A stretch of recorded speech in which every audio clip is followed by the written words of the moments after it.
नमस्कार, मैं श्रेया और आप देख रहे हैं डिजिटल इंडिया न्यूज। और अब बढ़ते हैं खबरों की ओर। मुस्लिम बहुल मलप्पुरम को बता दिया अलग देश। हिंदू नेता के बयान पर केरल में सियासी बवाल। एसएनडीपी योगम के महासचिव वेल्लापल्ली नटेसन ने केरल के मुस्लिम बहुल जिले मलप्पुरम को एक अलग देश बताकर विवाद खड़ा कर दिया। इस बयान पर इंडियन यूनियन मुस्लिम लीग सहित कई समूहों की तीखी प्रतिक्रियाएं आई हैं। नटेसन ने मलप्पुरम को एक ऐसी जगह बताया जहां एक खास समुदाय का वर्चस्व है और वहां पिछड़े समुदाय एझावा समुदाय के लिए सांस लेना भी मुश्किल है। उन्होंने यह भी कहा कि मलप्पुरम में अभिव्यक्ति की स्वतंत्रता नहीं है और लोग डर के साए में जीते हैं। बीजेपी सांसद की सीजेआई को खुली चिट्ठी। पश्चिम बंगाल के पुरुलिया से भाजपा के सांसद ज्योतिर्मय सिंह महतो ने देश के मुख्य न्यायाधीश जस्टिस संजीव खन्ना को चिट्ठी लिखकर उनसे न्यायपालिका की पवित्रता और गरिमा बचाने की अपील की है। महतो ने लिखा कि एसएससी स्कैम में सुप्रीम कोर्ट के ऐतिहासिक फैसले के बाद अब राज्य की मुख्यमंत्री यानी ममता बनर्जी ने सार्वजनिक मंच से न्यायपालिका के फैसलों की आलोचना की है। इसलिए मैं आपसे भारत के सुप्रीम कोर्ट पर राजनीतिक हमले के खिलाफ कार्रवाई करने का अनुरोध करता हूँ। रिजिजू के लिए उमर ने बिछाया लाल कालीन तो भड़का विपक्ष। दरअसल सीएम ने जम्मू कश्मीर के दौरे पर आए केंद्रीय अल्पसंख्यक मंत्रालय के प्रमुख किरेन रिजिजू का एशिया के सबसे बड़े ट्यूलिप उद्यान में स्वागत किया था। विपक्षी दलों ने इसका विरोध करते हुए इसे वक्फ कानून संबंधी भाईचारा करार दिया।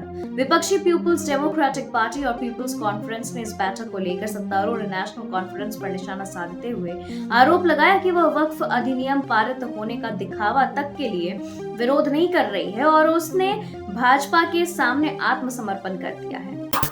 ममता बनर्जी के दिलासों पर नौकरी खो चुके शिक्षकों का गुस्सा फूटा। ममता बनर्जी ने शिक्षकों को आश्वासन दिया कि चाहे जो हो जाए वो किसी भी सूरत में शिक्षकों की नौकरी नहीं जाने देगी। ममता के दिलासों शिक्षकों का गुस्सा फूट पड़ा। समाचार एजेंसियों से बातचीत में उन्होंने इसके पीछे सीधे तौर पर राज्य सरकार को जिम्मेदार ठहराया और कहा कि आज सरकार हमें लॉलीपॉप बांट रही है, इसका अब कोई मतलब नहीं रह जाता। उन्होंने सरकार के खिलाफ आंदोलन की चेतावनी दी। बीजेपी से ज्यादा बढ़ गया कांग्रेस का donation. Association for democratic reform की रिपोर्ट के मुताबिक राजनीतिक दलों ने 20,000 से ऊपर के डोनेशन का ब्यौरा चुनाव आयोग को उपलब्ध करवाया है। इसके मुताबिक पूरे वित्त वर्ष में राजनीतिक दलों को 2,544.278 करोड़ से ज्यादा की राशि प्राप्त हुई। बीते वित्त वर्ष बीजेपी को कुल 2343 करोड़ के आसपास के डोनेशन मिले हैं। वहीं कांग्रेस को कुल 281.48 करोड़ रुपए मिले हैं। शिक्षकों से बोली ममता बनर्जी। पश्चिम बंगाल की मुख्यमंत्री ममता बनर्जी ने शिक्षकों को लेकर आई सुप्रीम कोर्ट के फैसले पर दुख जाहिर किया है। उन्होंने साफ कर दिया है कि किसी भी पात्र उम्मीदवार की नौकरी नहीं जाएगी। गुरुवार की अदालत ने सरकारी स्कूलों में 25,753 शिक्षकों और अन्य कर्मचारियों की नियुक्ति को अवैध करार दिया था। पुलिस समन भेजती रह गई, हाई कोर्ट पहुंच गए Kunal Kamra. Stand up comedian Kunal Kamra ने महाराष्ट्र के उप मुख्यमंत्री एकनाथ शिंदे के खिलाफ कथित अपमानजनक टिप्पणी को लेकर शहर पुलिस द्वारा दर्ज प्राथमिकी को रद्द किए जाने का अनुरोध करते हुए बॉम्बे हाई कोर्ट का दरवाजा खटखटाया है।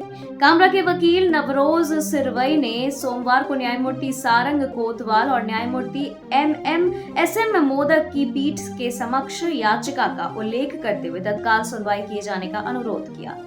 वक्फ बिल पर विधानसभा में खूब मचा हंगामा। जम्मू कश्मीर विधानसभा में वक्फ अधिनियम को लेकर जमकर हंगामा हुआ है। जैसे ही सदन की कार्रवाई शुरू हुई, नेशनल कॉन्फ्रेंस के नजीर गुरेजी और तनवीर सादिक के नेतृत्व में पार्टी के सदस्यों ने वक्फ कानून पर चर्चा के लिए प्रश्नकाल स्थगित करने का प्रस्ताव पेश किया। इस प्रस्ताव का भारतीय जनता पार्टी ने विरोध किया। सदन के नेता सुनील शर्मा के नेतृत्व में भाजपा सदस्यों ने इसका विरोध किया, जिससे सदन में शोरगुल शुरू हो गया जो 2 मिनट से अधिक समय तक चला। सिब्बल और सिंघवी की अर्जी पर सीजीआई ने बता दिया सिस्टम। वक्फ संशोधन विधेयक की संवैधानिकता को चुनौती देने वाली अर्जियां सुप्रीम कोर्ट में दाखिल की गई है। इन अर्जियों पर तत्काल सुनवाई करने की मांग सीनियर वकील कपिल सिब्बल और अभिषेक मनु सिंघवी ने अदालत में उठाई है। इस पर सोमवार को चीफ जस्टिस संजीव खन्ना की बेंच ने कहा कि अदालत में केसों की लिस्टिंग के लिए एक मजबूत व्यवस्था इस तरह मौखिक तौर पर नहीं की जा सकता और आप इस केस की तत्काल सुनवाई करें, ऐसा कहा गया। ओवैसी मुसलमानों की असली दुश्मन, वक्फ की संपत्ति हथियाली। वक्फ विधेयक को लेकर गोश महल से बीजेपी विधायक टी राजा ने एआईएमआईएम चीफ असदुद्दीन ओवैसी पर बड़ा हमला बोला। उन्होंने कहा कि असदुद्दीन ओवैसी ने वक्फ की संपत्ति पर कब्जा कर रखा है और इसकी जांच के लिए एसआईटी गठित की जानी चाहिए। टी राजा सिंह ने दावा किया कि वक्फ अधिनियम देश में जमीन जिहाद को रोकेगा। के स्टालिन के मंत्री के घर पर ईडी का छापा। प्रवर्तन निदेशालय ने तमिलनाडु के मंत्री के.एन. नेहरू के भाई के.एन. रविचंद्रन द्वारा स्थापित एक रियल एस्टेट समूह के खिलाफ जांच के तहत सोमवार को शहर में उसके कई परिसरों पर छापे मारे हैं। आधिकारिक सूत्रों ने यह जानकारी दी। रिपोर्ट्स की माने तो 22 करोड़ की बैंक धोखाधड़ी मामलों में यह छापा मारा गया था। इंडियन ओवरसीज बैंक ने ट्रूडम ईपीसी लिमिटेड के खिलाफ केस दर्ज करवाया था। रामनवमी जुलूस पर फेंके गए अंडे। घटना के बाद महाराष्ट्र के पालघर में तनाव। रामनवमी के जुलूस पर एक और हमले की खबर है। महाराष्ट्र के पालघर में कथित तौर पर कुछ लोगों ने रैली पर अंडे फेंके। इस घटना के बाद इलाके में तनाव फैल गया था। हालांकि बाद में पुलिस ने मौके पर पहुंचकर स्थिति को काबू किया। इधर पश्चिम बंगाल की राजधानी कोलकाता में भारतीय जनता पार्टी ने जुलूस पर पथराव के आरोप लगाए। आरएसएस की शाखा में आ सकते हैं मुसलमान। राष्ट्रीय स्वयंसेवक संघ के प्रमुख मोहन भागवत इन दिनों वाराणसी के दौरे पर है। रविवार को वह सुबह महदहिया के लाजपत नगर पार्क की शाखा पर पहुंचे। इस दौरान एक सवाल आया कि क्या आरएसएस की शाखा में कोई भी आ सकता है। उन्होंने कहा कि संघ की शाखा में सभी का स्वागत है, बस उन लोगों को छोड़कर जो खुद को औरंगजेब का वंशज मानते हैं। वक्फ विधेयक पर पार्टी के रुख बदलने से बीजेडी में घमासान। संसद में वक्फ विधेयक पर वोटिंग के दौरान बीजू जनता दल ने अपने सदस्यों से अंतर्मन के हिसाब से वोटिंग करने के लिए कहा था। अब पार्टी नेतृत्व के इस फैसले पर कार्यकर्ताओं और कुछ नेताओं ने असंतोष व्यक्त किया है, क्योंकि विधेयक पर पार्टी के रुख में हुए बदलाव को लेकर कई सवाल भी उठ रहे हैं। नित्यानंद राय का तीखा हमला। राहुल गांधी बिहार दौरे पर आए थे। इसके बाद सत्ता पक्ष ने राहुल पर करारा प्रहार किया है। केंद्रीय गृह राज्य मंत्री यानी नित्यानंद राय ने लोकसभा में नेता प्रतिपक्ष राहुल गांधी के बिहार दौरे पर प्रतिक्रिया देते हुए कहा कि राहुल गांधी बिहार आए, लेकिन उनकी खासियत यह है कि वह जहां पर भी जाते हैं वहां अपने सहयोगी दल और अपने पार्टी का खटिया खड़ा कर देते हैं। बाजार में बड़ी गिरावट के बहाने पीएम मोदी पर राहुल गांधी का वार। शेयर बाजार में आए हाहाकार और अमेरिकी राष्ट्रपति डोनाल्ड ट्रंप द्वारा लगाए गए रेसिप्रोकल टैरिफ के कारण कई देशों के शेयर बाजार में आई बड़ी गिरावट के बीच लोकसभा में नेता विपक्ष राहुल गांधी ने प्रधानमंत्री नरेंद्र मोदी पर हमला बोला है और कहा कि अमेरिकी राष्ट्रपति ट्रंप ने भ्रम का पर्दाफाश कर दिया है। इसके साथ ही गांधी ने कहा कि भारत को एक लचीली उत्पादन आधारित अर्थव्यवस्था बनानी होगी। बेगूसराय में आधा घंटा रुके राहुल गांधी। कांग्रेस की यात्रा में 1 किलोमीटर पैदल चले। कांग्रेस नेता राहुल गांधी बिहार के बेगूसराय में सोमवार को लगभग आधा घंटा रुके। इस दौरान वे कांग्रेस की नौकरी दो पलायन रोको यात्रा में भी शामिल हुए और वो बता दें कि लगभग 1 किलोमीटर तक पैदल चले। वे 20 से 25 मिनट यात्रा में रहे, फिर राजधानी पटना के लिए रवाना हो गए। पटना में दोपहर को राहुल गांधी ने कांग्रेस के संविधान सुरक्षा सम्मेलन को संबोधित किया। इसके बाद बिहार विधानसभा चुनाव को लेकर प्रदेश कार्यालय में पार्टी के नेताओं के साथ बैठक हुई। जेपीएससी 1 नियुक्ति घोटाले के 18 आरोपितों को बड़ी राहत। जेपीएससी 1 भर्ती घोटाले को लेकर बड़ी खबर सामने आई है। झारखंड हाईकोर्ट ने 18 आरोपियों को अग्रिम जमानत दी है। सीबीआई कोर्ट से अग्रिम जमानत खारिज होने के बाद सभी ने हाईकोर्ट में याचिका दायर की थी। झारखंड हाईकोर्ट के जस्टिस आर मुखोपाध्याय की अदालत प्रथम जेपीएससी नियुक्ति घोटाले के आरोपितों की अग्रिम जमानत याचिका पर सुनवाई हुई।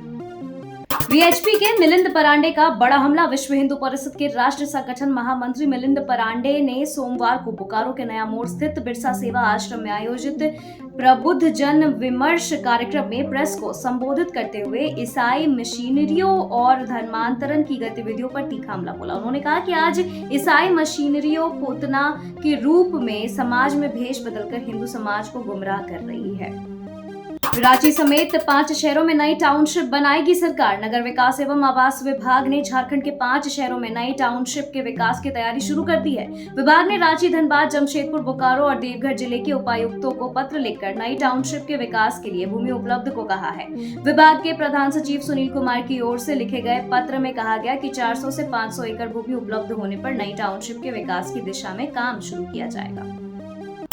हज से पहले सऊदी अरब का बड़ा फैसला। 14 देशों पर वीजा बैन। सऊदी अरब ने भारत, पाकिस्तान, बांग्लादेश समेत 14 देशों के लिए उमराह, व्यापार और पारिवारिक वीजा पर अस्थायी रोक लगा दी है। यह बैन जून मध्य तक लागू रहेगा, जो हज यात्रा के समापन तक जारी रहेगा। फैसला बिना रजिस्ट्रेशन हज करने की कोशिश रोकने के लिए किया गया है। हालांकि उमराह वीजा धारकों को 13 अप्रैल तक सऊदी अरब में प्रवेश की अनुमति दी गई है। ट्रंप के टैरिफ के बाद यूनुस का मास्टर स्ट्रोक, बांग्लादेश में स्टारलिंक को मंजूरी। डोनाल्ड ट्रंप द्वारा बांग्लादेश में 37% टैरिफ लगाने के बाद वहां की अंतरिम सरकार में हलचल मच गई है। इससे गारमेंट सेक्टर का बड़ा असर पड़ सकता है। लेकिन अब मोहम्मद यूनुस ने ट्रंप के करीबी एलॉन मस्क को खुश करने की चाल चली है। बांग्लादेश ने मस्क की कंपनी स्टारलिंक को इंटरनेट सेवा शुरू करने की मंजूरी दे दी है। बीटा ने स्टारलिंक को ऑपरेशन की औपचारिक अनुमति दे दी है। ट्रंप की टैरिफ नीति से बड़ी हलचल, 50 देशों ने मांगी बातचीत। अमेरिकी राष्ट्रपति डोनाल्ड ट्रंप की टैरिफ नीति से वैश्विक मंदी का खतरा बढ़ गया है, लेकिन व्हाइट हाउस का दावा है कि 50 से अधिक देश व्यापार वार्ता के लिए तैयार हैं। ट्रेजरी सचिव स्कॉट बेसेंट के मुताबिक टैरिफ के बाद कई देशों ने बातचीत शुरू की। ताइवान और इजराइल जैसे देश अमेरिका से रियायतों की उम्मीद में संपर्क में है। ट्रंप इसे अपनी नीति की जीत बता रहा है। नेतन्याहू ट्रंप बैठक, आज टैरिफ और सुरक्षा मुद्दों पर होगी चर्चा। इजराइल के प्रधानमंत्री बेंजामिन नेतन्याहू सोमवार को अमेरिकी राष्ट्रपति डोनाल्ड ट्रंप से व्हाइट हाउस में मुलाकात करेंगे। बैठक स्थानीय समय अनुसार दोपहर 1 बजे होगी। दोनों नेताओं के बीच 17% टैरिफ, हमास से बंधक वार्ता, सीरिया तुर्की तनाव और ईरान के खिलाफ संयुक्त रणनीति जैसे अहम मुद्दों पर चर्चा होगी। ट्रंप ने हाल ही में पारस्परिक टैरिफ नीति के तहत इजरायली वस्तुओं पर 17% शुल्क लगाया है, जिससे तनाव बढ़ा है। ट्रंप के टैरिफ पर मचा वैश्विक बवाल, 50+ देश व्यापार वार्ता को तैयार। डोनाल्ड ट्रंप के परस्पर टैरिफ के ऐलान के बाद 50 से ज्यादा देशों ने अमेरिका से व्यापार वार्ता के लिए संपर्क किया है।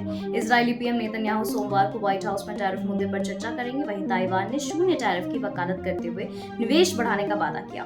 ट्रंप पर शेयर बाजार को जानबूझकर गिराने के आरोप लगे हैं, लेकिन ट्रेजरी सचिव स्कॉट बेसेंट ने मंदी की आशंका को खारिज किया है। खबरों के सिलसिलों में फिलहाल इतना ही। बने रहे डिजिटल इंडिया न्यूज के साथ। नमस्कार।